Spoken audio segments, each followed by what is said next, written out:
The rancher gave his last horse to 2 Apache sisters. At dawn, their father came with 200 warriors. A man who has nothing left doesn't give away his last chance at survival. That's what everyone believed. That's what made sense. But when Hollis Vane guided that steed out of his stable at sunset, grime covering his shredded top and fatigue etching furrows into his features, he didn't seem like a person choosing wisely. He appeared as someone who'd long ago come to terms with the finale. The 2 youthful females positioned at the border of his territory had no right to be present. One rested her weight firmly on her sibling, scarlet soaking the material near her limb. They uttered no phrases. They offered no pleas. They simply gazed at him with stares that anticipated zero, as if they'd realized eons back that aspiration was an indulgence they couldn't claim.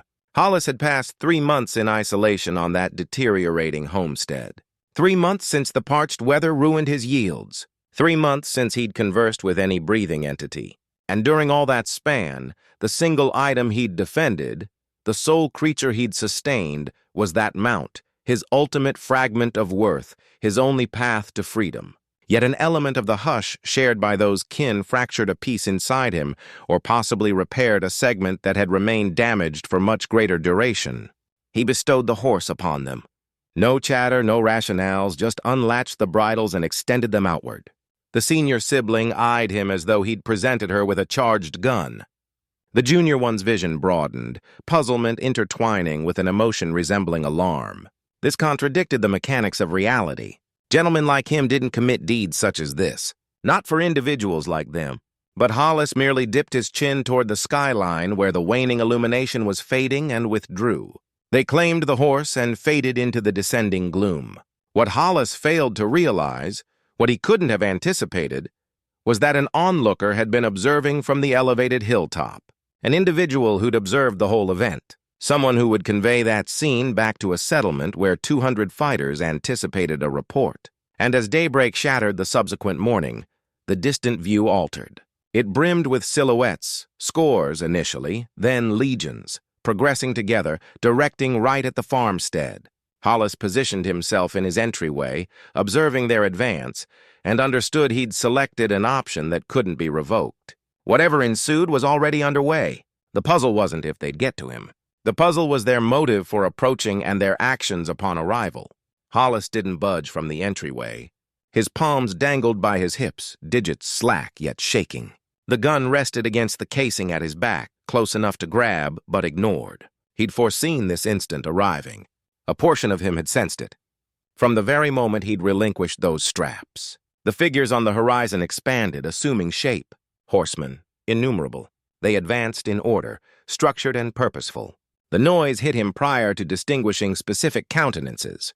The rumble of hooves on solid ground, steady and unyielding. His windpipe constricted. 3 months of seclusion. And now this. He considered fleeing, but no destination existed. The homestead extended rearward. Fractured barriers and withering terrain. The stable that once housed the horse now stood vacant, its entrance dangling askew on corroded pivots. He'd surrendered his sole method of getaway. Hollis braced his hands against the portal structure, balancing his stance.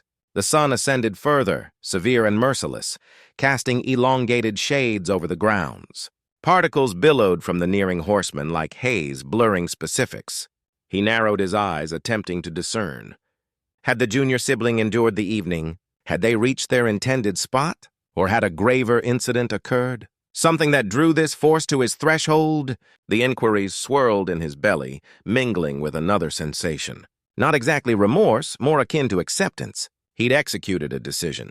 Whatever resulted was the price of that decision. The horseman decelerated upon hitting the perimeter of his territory. The arrangement adjusted, expanding broader. Hollis tallied 20, then 50, then ceased tallying. They surrounded the estate, proceeding with accuracy, not a plunder, not disorder. This was something methodical. His torso tightened. Methodical implied deliberate. They'd arrived here expressly for him. One horseman separated from the group, advancing before the rest. The form perched upright, clad in hide and cloth that fluttered in the breeze. Behind, the horde of warriors maintained stance, anticipating. Hollis's pulse thumped against his chest. He compelled himself to inhale. In via the nostrils, out via the lips. His dad's tone reverberated from deep within. Frenzy leads to death, son. Remain focused. But focused meant confronting the impending. The solitary horseman neared the barrier boundary and paused. For an instant, nothing transpired. The warrior stayed astride, utterly motionless. Then slowly they dismounted. Hollis felt his muscles lock. Every instinct screamed at him to reach for the rifle. Instead, he stepped out from the doorway, moving into the open where he could be seen clearly. If this was the end, he wouldn't meet it hiding. The warrior walked forward, crossing into the yard. The sun caught the side of their face, and Hollis's breath caught. It was the older sister, Kay. She moved differently now. The exhaustion that had weighed her down the night before was gone, replaced by something harder. She walked like someone who belonged exactly where she was, but it was her eyes that stopped him cold. They weren't filled with gratitude. They weren't soft with relief. They were measuring him, calculating, weighing something he couldn't name. She stopped 15 FT away, close enough to speak, far enough to remain cautious. Hollis waited. His throat felt like sand. Ka didn't smile. She didn't thank him. She just stood there studying him with an intensity that made his skin prickle. Behind her, the mass of warriors remained motionless, watching. Finally, she spoke, her voice carrying across the space between them. He wants to see you. Not a request, a statement. Hollis swallowed hard. Who? Ka's expression didn't change. The one you gave the horse to is his daughter. You took something from him without asking. Now he'll decide what that means. The words landed like stones in his chest. Behind Ka, the formation parted. A single rider emerged from the center, moving forward with deliberate slowness. The figure was broader than the others, commanding. Even from a distance, Hollis could feel the weight of authority radiating from him. Ka turned slightly, gesturing toward the approaching rider. That's Nahali, and you're about to learn what happens when you interfere with his family. Nahala moved like water across stone, smooth, inevitable, unstoppable. His horse stepped carefully, hooves striking the hard ground in measured rhythm. As he drew closer, details emerged that made Hollis's pulse quicken.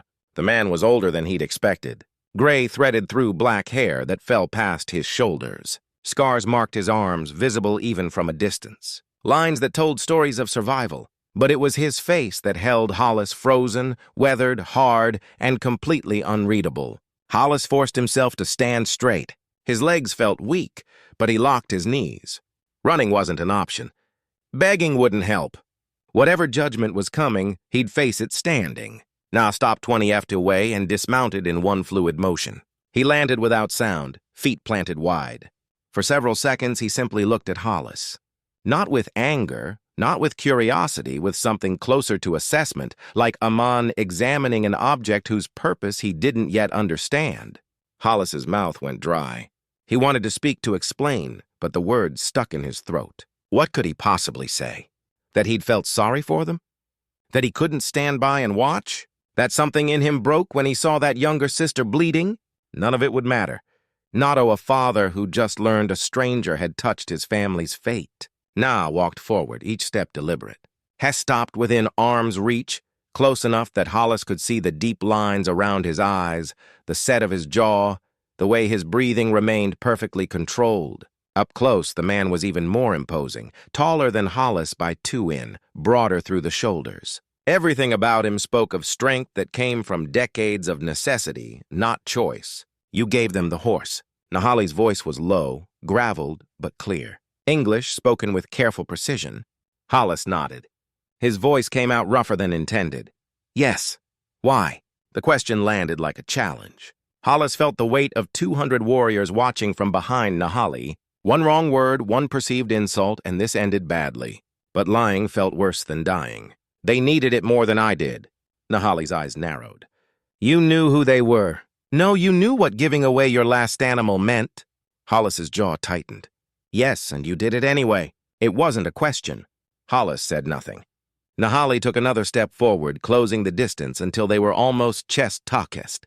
This close, Hollis could see the faint tremor in the older man's hands.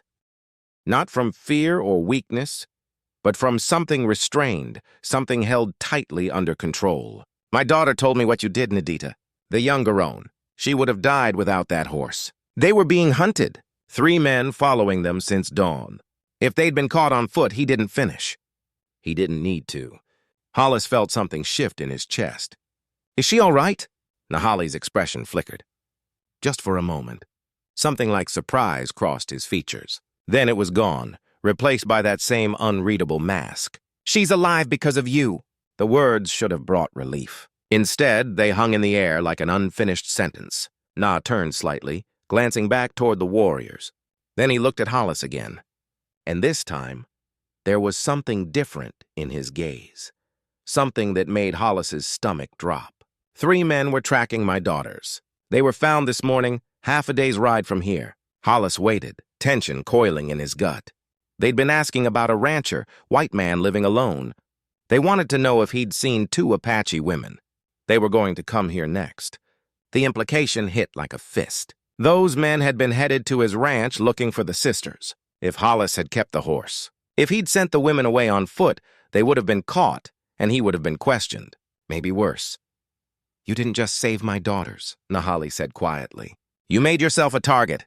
Behind him, the warriors shifted. Not threateningly, more like anticipation. Nahal stepped back, creating space. His hand moved to his side, and Hollis's entire body went rigid. But Nahal didn't draw a weapon. Instead, he reached into the leather pouch at his belt and pulled something out. A piece of worn fabric. No, a strip of leather, braided and old, with markings Hollis didn't recognize. Nahal held it out. "You'll need to come with us." Hollis stared at the offered item, his mind racing. "Come with you where?" Nahali's expression remained unchanged. Those men had friends. "More are coming." "They know you helped my daughters. If you stay here, you won't survive the week." The weight of that statement settled over Hollis like frost. "And if I go with you?" His voice barely rose above a whisper. Nahali's eyes locked onto his. "Then you live long enough to understand what you've done." Hollis had nothing to pack. The few belongings he owned, a spare shirt, a tin cup, a blanket worn thin, fit into a canvas sack that hung light against his shoulder. He took one last look at the ranch, at the structure that had been his for 5 years, and felt nothing. The drought had killed it long before today. 2 warriors flanked him as they rode, not as guards exactly, but not as companions either. They watched him with the same careful attention someone might give a wolf brought into camp, uncertain whether it would bite or bow. The journey took most of the day. They moved through terrain Hollis knew from a distance but had never crossed on foot or horseback. Rocky passages that required careful navigation. Dry riverbeds where the earth cracked like old leather. The landscape stretched endless and unforgiving, offering no shade and no mercy. No one spoke. The silence pressed against him heavier than the heat. Hollis kept his eyes forward, trying to read the situation. The warriors moved with practiced efficiency, each one alert, but not tense. This wasn't a war party. This was an escort. But for what? As the sun began its descent, casting long shadows across the land, they crested a rise. Below, nestled against a canyon wall, lay the encampment. Dozens of shelters constructed from hide and wood, arranged in careful formation. Smoke rose from several fires. Children ran between structures, their voices carrying faintly on the wind. Women worked near the flames, preparing food, tending to tasks that kept communities alive. It looked nothing like what Hollis had imagined. This wasn't a war camp. This was a home. They descended into the camp and activity paused. Faces turned toward them, expressions ranging from curiosity to suspicion. A few elders stood near the central fire, watching with eyes that had seen too much to be easily fooled. Nahal dismounted first. He spoke in his own language, words flowing with authority. Some of the tension in the watching faces eased, but not all of it. Hollis could feel the weight of judgment, the questions being asked without voice. Who is this outsider? Why is he here? What has he done? Ka peered from one of the larger shelters, moving quickly to Nahal's side. She spoke quietly, gesturing toward a smaller structure at the edge of the camp. Na nodded, then turned to Hollis. You'll stay there tonight. Food will be brought. Don't wander. It wasn't a suggestion. Hollis followed where Caleb, acutely aware of the eyes tracking his movement. The shelter was modest, barely tall enough to stand in with a single opening covered by hide. Inside, a bedroll lay on the ground along with a water skin and a small pile of dried meat. Kaya stopped at the entrance for the first time since they'd left his ranch. She looked at him directly. My sister wants to see you. Hollis's chest tightened. Is she? She's recovering. The wound was deep but clean. She'll walk again. Ka's expression remained guarded. She doesn't understand why you did it. None of us do. Hollis had no answer to that. He barely understood it himself. Ka studied him for another moment, then spoke again, her voice lower. The men who were tracking us, they weren't random hunters.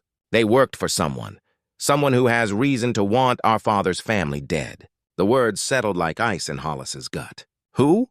We don't know yet. But they're organized, well-funded, and they won't stop because 3 of their men disappeared. She paused. By helping us, you put yourself in their path. That's why Father brought you here. If you'd stayed at that ranch, they would have found you, and they would have made you talk before they killed you. Hollis felt his hands curl into fists. I didn't ask for protection. No, you didn't ask for anything. That's why you're still breathing. Ka's gaze hardened. My father has seen many white men. Most want land. Some want gold, others want to prove something. But you, she shook her head slightly, you gave away the one thing keeping you alive and you asked for nothing in return. That confuses him. And what confuses my father? He studies. Before Hollis could respond, a commotion erupted near the camp's perimeter. Voices raised in alarm. Warriors moved with sudden urgency, grabbing weapons, forming defensive positions. Ka spun toward the sound, body tensing. Stay here. She sprinted toward the disturbance, leaving Hollis alone at the shelter's entrance. Through the gaps between structures, he could see warriors gathering at the camp's edge. Someone was shouting, words indistinct but urgent. Na strode toward the group, his presence commanding immediate attention. Hollis stepped forward despite the order to stay. His pulse hammered in his ears. Something was wrong. He could feel it in the sudden shift of energy, the way even the children had gone silent. A warrior ran into camp, breathing hard. His clothes were torn. Dust and sweat coated his skin. He spoke rapidly to Nahali, gesturing toward the horizon.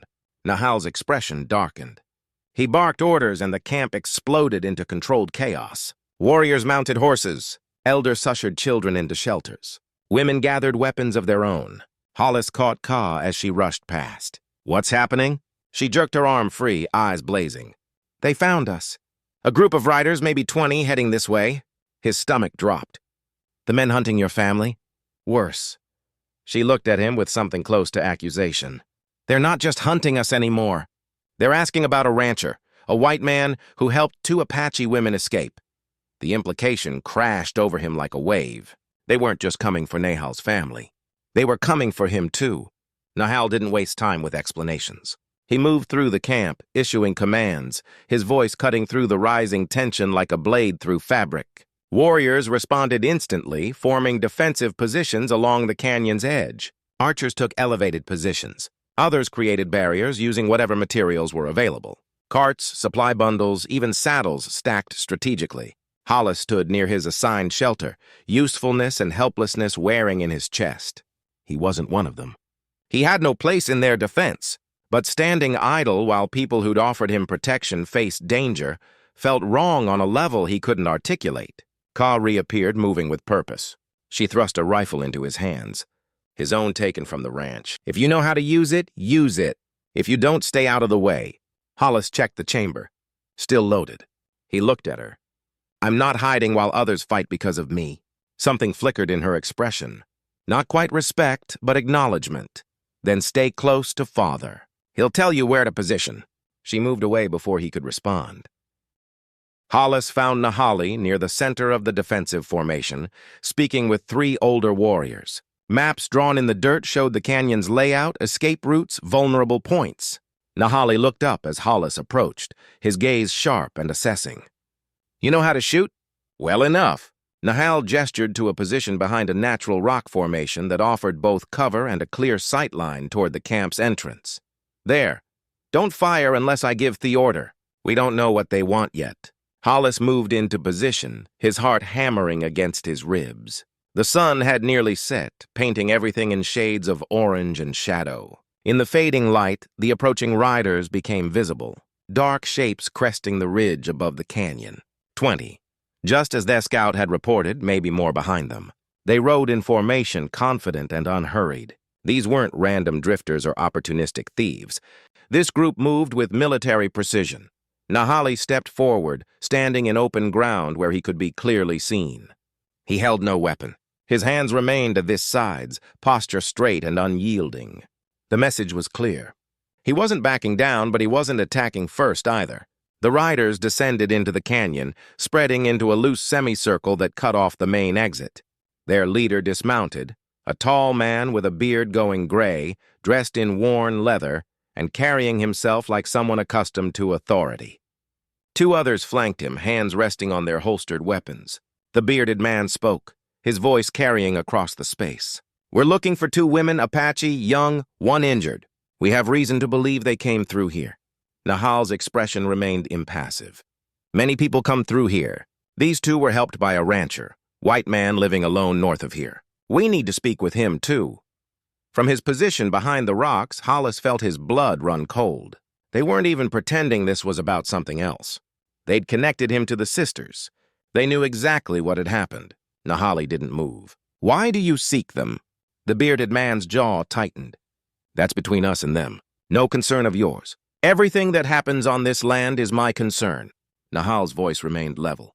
But something dangerous edged beneath it. "You ride into my camp armed, making demands. That makes it my concern." The tension thickened. Hollis watched the other riders shift in their saddles, hands moving closer to weapons. This was a breath away from violence. The bearded man took a step forward. "We don't want trouble with you. Give us what we came for and we'll leave peacefully." And if I refuse, the question hung in the air like smoke. The bearded man's expression hardened. "Then we'll take what we came for one way or another." Behind the rocks, Hollis's finger moved to the trigger. Every muscle in his body screamed at him to stay hidden, to let Nahali handle this. But the truth was suffocating. These men were here because of him, because he'd made a choice that pulled others into danger. Before he could second-guess himself, Hollis stood. He stepped out from behind the cover, rifle held loosely but ready, and walked toward Nahal's position. Every eye turned to him. The bearded man's expression shifted from annoyance to cognition. "That's him, the rancher." Hollis stopped beside Nahal, close enough to show solidarity, but not so close he'd crowd the older man's authority. He looked directly at the bearded man. "I'm here. Let's talk." Nahali didn't look at him, but his voice was quiet, meant only for Hollis. "This isn't your fight." Hollis kept his eyes on the strangers. "You said, I made myself a target. Seems like the target should face what's coming." For a moment, nothing moved. The canyon held its breath. Then the bearded man smiled. It wasn't a pleasant expression. "Brave, stupid, but brave." He gestured to Heisman. "Bring him." Two riders spurred their horses forward, closing the distance fast. Nahal moved so quickly Hollis barely saw it. One moment he was standing still. The next, he'd positioned himself between Hollis and the approaching riders, his hand raised in a gesture that stopped them cold. "No one takes anyone from my camp without my permission." The bearded man's smile faded. "You're protecting him, a white man, after what his kind have done to yours?" Nahali's voice dropped to something colder than Hollis had heard yet. "He gave my daughters his last horse. That makes him kin. And no one touches my kin." The words landed like thunder. The bearded man's expression darkened. His hand moved toward his weapon and everything exploded. The first shot cracked through the canyon like breaking bone. Hollis dropped to the ground on instinct.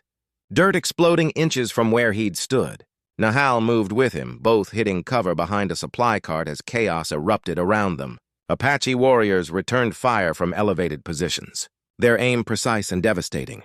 3 of the bearded man's riders fell in the first volley. The others scattered, seeking whatever shelter the canyon offered. Horses screamed and bolted. Dust rose in choking clouds. Hollis pressed his back against the cart, breathing hard. His rifle felt heavy in his hands. Beside him, Nahali remained perfectly calm, assessing the battlefield with the practiced eye of someone who'd survived too many fights to panic during one more. "How many rounds do you have?" Nahali's voice cut through the noise. Hollis checked. 12, make them count." A rider charged toward their position. "Weapon raised." Hollis aimed, steadied his breathing, and fired. Theman jerked backward, tumbling from his saddle. The horse kept running, disappearing into the smoke in confusion. Hollis's hand shook. He'd hunted his whole life. Deer, small game. Once a bear that had threatened livestock, but he'd never shot at a person. The weight of it settled in his chest like stone. Focus. Nahali's voice yanked him back to the present. Regret later. Survive now. 2 more riders broke from cover, attempting to flank their position. Apache warriors intercepted them before they could close the distance. The confrontation devolved into hand-to-hand combat, brutal, efficient, over in seconds. The bearded man was nowhere visible. Hollis scanned the chaos, trying to locate the leader. If they could stop him, maybe the others would retreat. Maybe this could end without more bloodshed. A figure moved near the camp's edge, creeping toward where the women and children had taken shelter. Not the bearded man, but one of his lieutenants, a younger man with ascar running down his cheek. He carried a knife, moving with the practiced stealth of someone trained to kill quietly. Hollis's stomach dropped. There, heading for the shelters. Nahala saw it instantly. He whistled, a sharp, distinctive sound that cut through the noise. Two warriors detached from their positions, moving to intercept. But the scarred man was closer. He'd reached the shelters first. Hollis didn't think. He broke from cover, running low and fast, his boots hammered against hard earth. The distance closed in what felt like hours, but couldn't have been more than seconds. The scarred man reached the shelter's entrance, reaching for the hide covering. Hollis hit him like a battering ram. They crashed to the ground together, rolling in the dirt. The knife flew from the man's grip, landing several feet away. Hollis scrambled for it, but the scarred man recovered faster than expected. A fist connected with Hollis's jaw, snapping his head back. Stars burst across his vision. They grappled in the dirt, neither able to gain advantage. The scarred man was younger, faster, but Hollis had worked a ranch for years. His strength came from necessity, from hauling water and mending fences and doing whatever the land demanded. He locked his arms around the man's torso and squeezed until he felt rib strain. The scarred man gasped, struggling to break free. Hollis held on, pouring everything he had into maintaining the grip. His muscles burned, his vision blurred, but he didn't let go. Ka appeared above them, weapon in hand. She didn't hesitate. One precise strike and the scarred man went limp. Hollis released him, gasping for air. His entire body ached. Kaya offered her hand, pulling him to his feet. You're either very brave or very stupid. Both, probably. Hollis retrieved his rifle, checking to make sure it hadn't been damaged in the struggle. The fighting had mostly stopped. Bodies lay scattered across the camp. More of the attackers than defenders, but the cost was still visible. Wounded warriors were being tended to. The remaining attackers had retreated beyond the canyon's edge. Regrouping, Nahal strode toward them, his expression grim. They'll come back. This was just the first attempt. Hollis wiped blood from his split lip. Who are they? Why are they so determined? Before Nahal could answer, a voice called out from beyond the camp's perimeter. The bearded man still alive, still in command. Nahal, we need to talk. Nahal's jaw tightened. He moved toward the voice, and Hollis followed despite every instinct, screaming to stay behind cover. The bearded man stood at the edge of rifle range, hands raised but weapons still holstered. His remaining men flanked him. Fewer now, but still dangerous. You've made your point, the bearded man called. But this doesn't end here. You know that. Nahal's voice carried across the distance, cold and clear. Then tell me why. Why hunt my daughters? Why track this rancher? Who'sn't you? The bearded man's expression twisted into something almost like pity. You really don't know, do you? Your daughters saw something they shouldn't have, something that powerful men want buried. And the rancher, he gestured toward Hollis. He became a witness the moment he helped them. Hollis felt ice spread through his veins. What did they see? The bearded man smiled without humor. Ask them if they'll tell you, but know this. We're not the only ones looking. And the next group that comes won't be as forgiving. He turned to mount his horse, then paused, looking back. You bought yourself some time today. Use it wisely. Figure out what you're really protecting, because once you know the truth, you might wish you'd handed them over. The remaining riders disappeared into the gathering darkness, leaving only dust and the promise of future violence. Nahal stood motionless, staring after them. Then he turned to Hollis, and in his eyes was something Hollis hadn't seen before. Fear. Nahal didn't speak as they returned to the camp's center. The wounded were being treated, bodies of the fallen covered with blankets. The air smelled of gunpowder and blood. Children peeked from shelters, eyes wide with the kind of fear that would take years to fade. Hollis watched Nahal's face as they walked. The man who'd stood so confidently against 20 armed riders now carried tension in his shoulders, a tightness around his eyes that spoke of deeper worry than the fight itself. They stopped outside the larger shelter where Ka had emerged earlier. Nahal turned to Hollis, and when he spoke, his voice was low enough that only they could hear. What I'm about to show you changes everything. Once you know there's no going back to your ranch, no pretending you're just a man who helped some strangers. You understand? Hollis met his gaze. I think I passed that point when I gave them the horse. Something that might have been respect flickered across Nahali's features. He pulled back the hide covering and gestured inside. The shelter's interior was dimly lit by a single lamp. Nidita lay on a bedroll, her injured leg elevated and bandaged. She looked pale but alert, her dark eyes tracking them as they entered. Kaya sat beside her sister, one hand resting protectively on Nidita's shoulder. Nahal knelt near his daughters, his presence filling the small space. Tell him what you saw. Kaya's jaw tightened. Father, he needs to know. He's risked his life. He's earned the truth. For a long moment, no one spoke. Then Nidita shifted, wincing at the movement. When she spoke, her voice was quieter than Hollis expected, but steady. We were hunting 3 days north of here, near the canyon where the old trading post used to stand. She paused, gathering strength. We heard voices, men, so we stayed hidden, watched from the ridge above. Hollis waited, tension building in his chest. There were 5 of them, Nidita continued, well-dressed, not ranchers or trappers. They looked like government men, official. They were meeting with someone, a man in expensive clothes who arrived with 2 guards. Kaya picked up the story, her voice harder. They were negotiating. The government men wanted land, a specific piece of territory that belongs to several tribes, including ours, sacred ground, burial sites. The expensive man was offering to help them take it for a price. Hollis felt his stomach turn. How?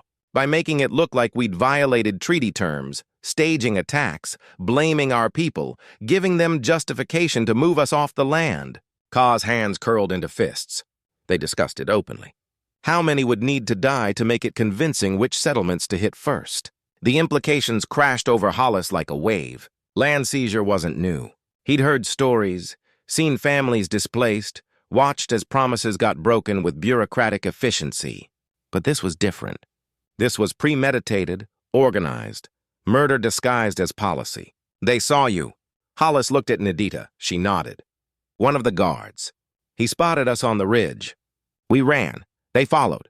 We've been running ever since. Nahal's voice was quiet but carried weight. If they succeed, dozens of families will be forced from land we've held for generations. If we resist, they'll have justification for violence. If we comply, we lose everything anyway. Hollis's mind raced. But if you have witnesses, if Nidita and Ka can testify to what they heard, who would believe them? Ka's voice was sharp. 2 Apache women against government officials and wealthy businessmen. In what court would that testimony matter? The question hung heavy because they all knew the answer. None. Nahal stood, his frame blocking most of the lamplight.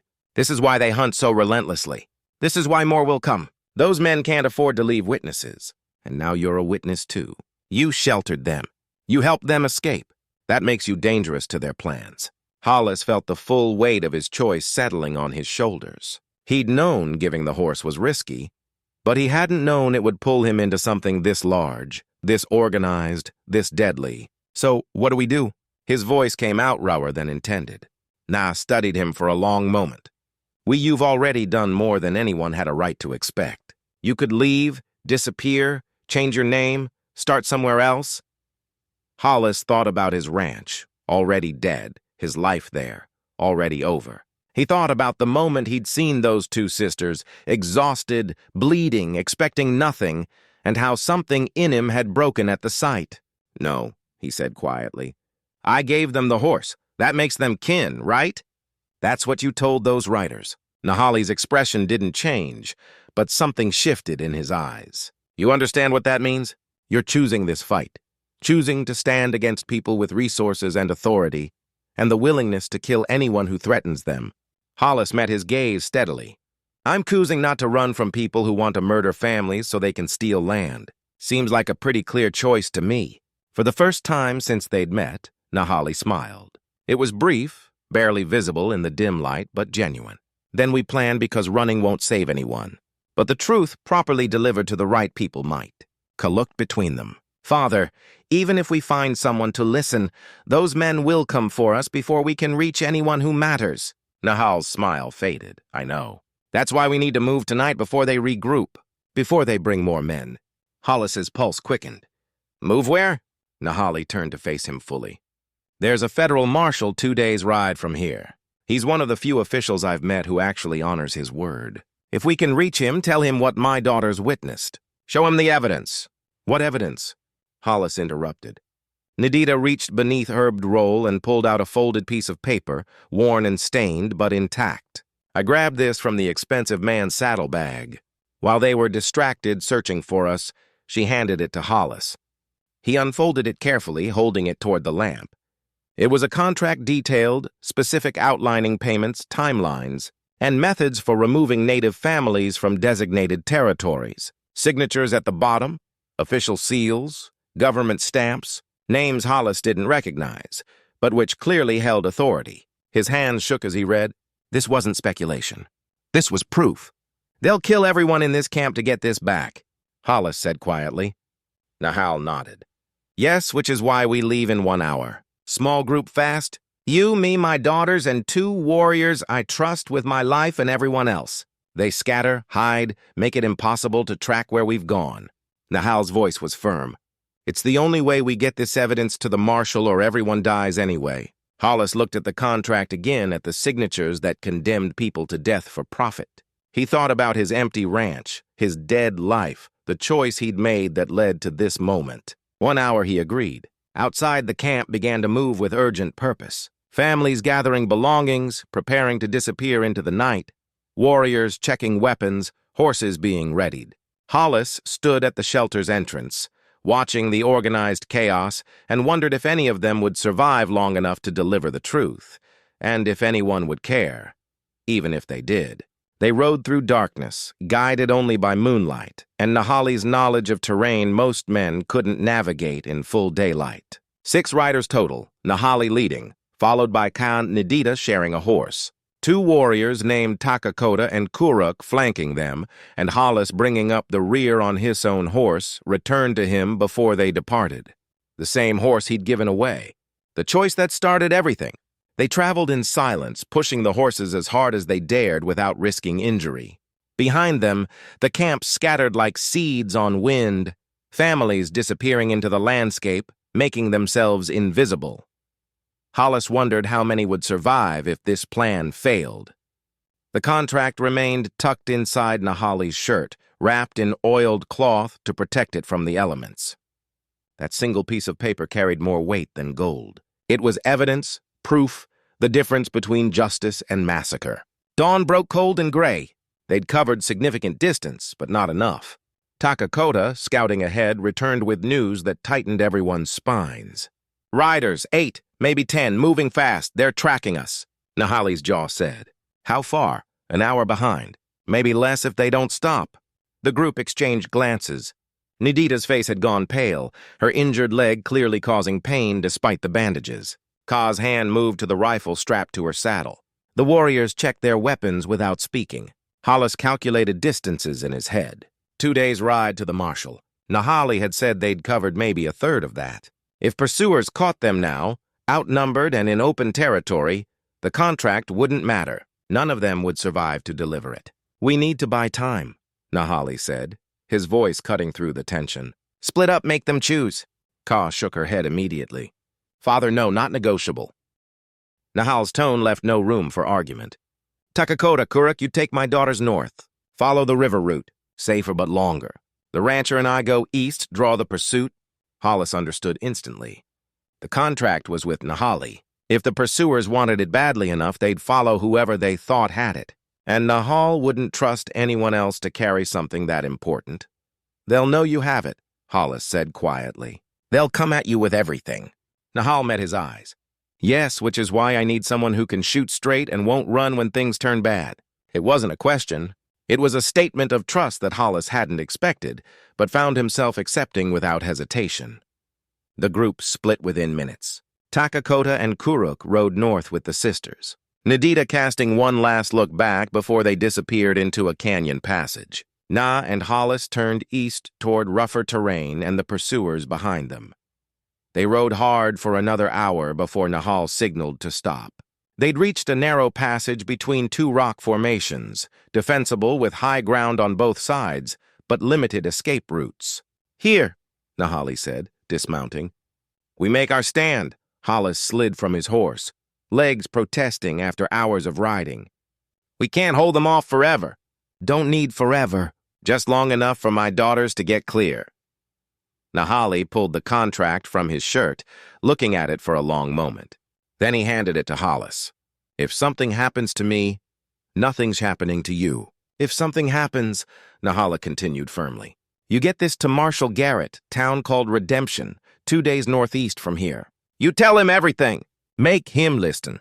Hollis took the contract, the weight of it settling in his hands like a burden he hadn't asked for but couldn't refuse. "Why trust me with this?" Nahal's expression softened slightly. "You gave my daughters your last horse. You could have kept it, saved yourself, let them die. Instead, you chose their lives over your own survival. That tells me everything I need to know about who you are."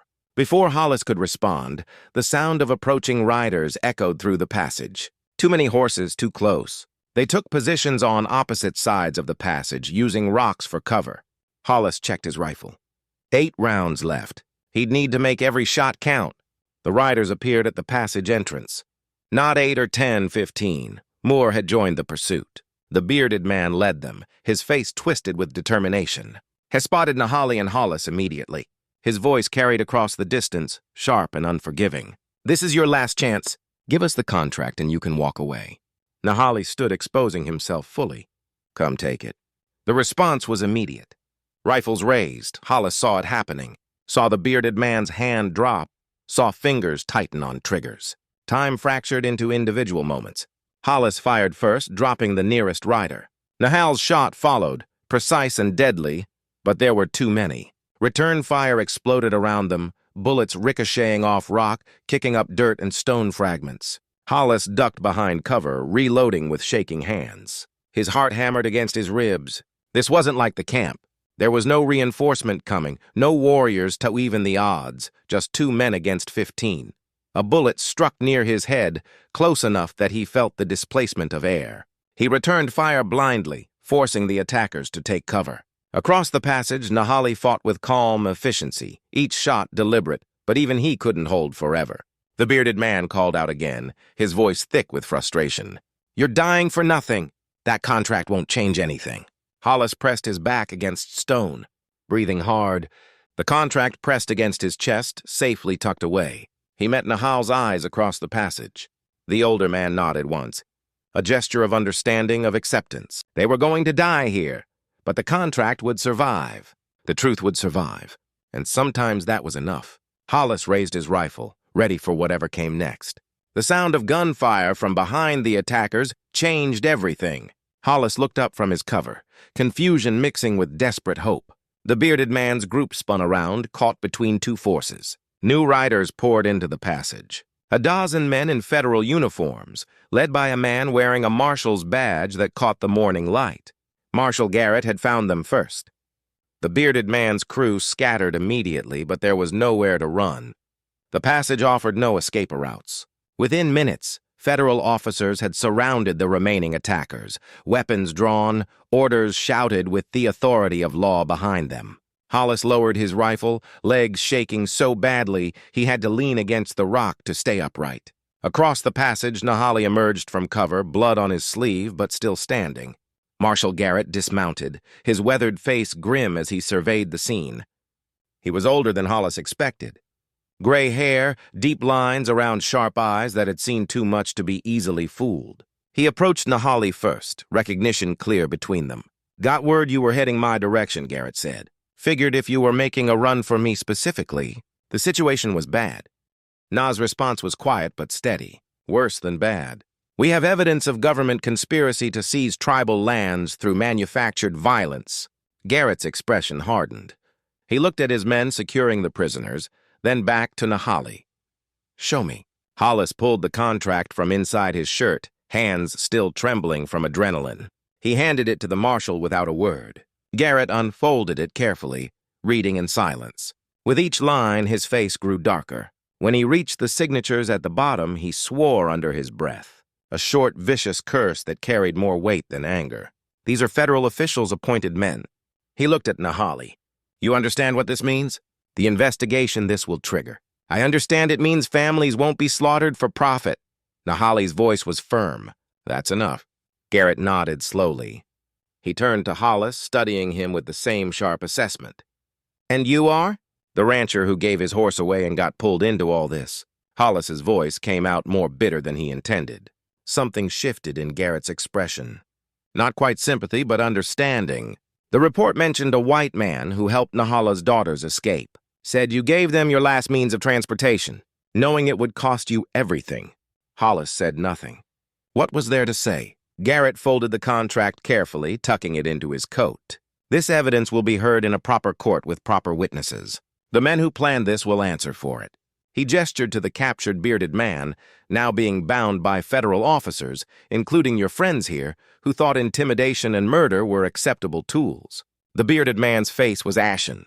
Whatever authority he'd thought he possessed had evaporated the moment federal law arrived. He'd gone from hunter to prey in seconds. Over the next hour, Garrett's men secured the prisoners and took statements. Takakota and Kuruk arrived with Ka and Nidita, having circled back when they heard the gunfire stop. The reunion between Nahali and his daughters was quiet but profound. Hands clasped, foreheads touching, words spoken too softly for others to hear. Kay approached Hollis while her father spoke with the marshal. Her expression was different now, softer. The suspicion that had marked their first interactions had transformed into something else. My father wants you to come back with us to the new camp wherever we settle. Hollis looked at her surprised. I'm not. I don't belong with your people. You gave us your last horse. Ka's voice was steady. That makes you kin. Father's words, not mine. But I agree with them. She paused. You have nowhere else to go. Your ranch is gone. You're wanted by the same people who wanted us dead. Coming with us isn't charity. It's family taking care of family. The word stuck in Hollis's throat. Family. He'd been alone for so long, he'd forgotten what that felt like. Na joined them, his wounded arm now bandaged. He extended his hand, not a handshake, but a clasp of forearms. Warrior to warrior. You gave my daughters your last horse when you had every reason not to. You stood beside me when you could have run. You protected what mattered when it would have been easier to let it burn. His grip tightened. That debt can't be repaid, but it can be honored. You have a place with us for as long as you want it. Hollis felt something break loose in his chest, a knot he'd carried since his wife died, since the drought took everything, since he'd stopped believing in anything beyond survival. I'd be honored, he managed. Marshal Garrett approached, the contract secure in his possession. This will take time, investigations, trials, appeals, but justice will be served. You have my word. He looked directly at Hollis. What you did? Giving up everything for strangers. That took courage most men don't have. The territory needs more people like you. 3 weeks later, Hollis helped construct a shelter in the new camp located on protected land far from the conspiracy's reach. His hands, calloused from years of ranch work, adapted easily to different construction methods. Children ran past laughing. Elders shared stories by fires. Life continued resilient and unbroken. Kaya brought him food as the sun set, sitting beside him in comfortable silence. Nita's leg had healed. The trials had begun in distant courts. The contract's evidence had proven irrefutable, and every evening Hollis would walk to where the horses were kept, finding the one he'd given away and gotten back. He'd run his hand along its neck, remembering the moment he'd made a choice that changed everything. He'd given his last horse to 2 Apache sisters at sunset. At dawn, their father had come with 200 warriors, and Hollis Vane had found something he'd thought was lost forever. A reason to keep going, a place to belong, a family that chose him as surely as he'd chosen them. Sometimes the things you give away come back transformed into exactly what you needed all along. If you enjoyed this story, click the video on your screen now to watch another unforgettable tale from the frontier where honor and courage collide in ways you never expected. Don't forget to subscribe and consider a super chat to help us keep bringing you more stories like these. Your support means everything to us.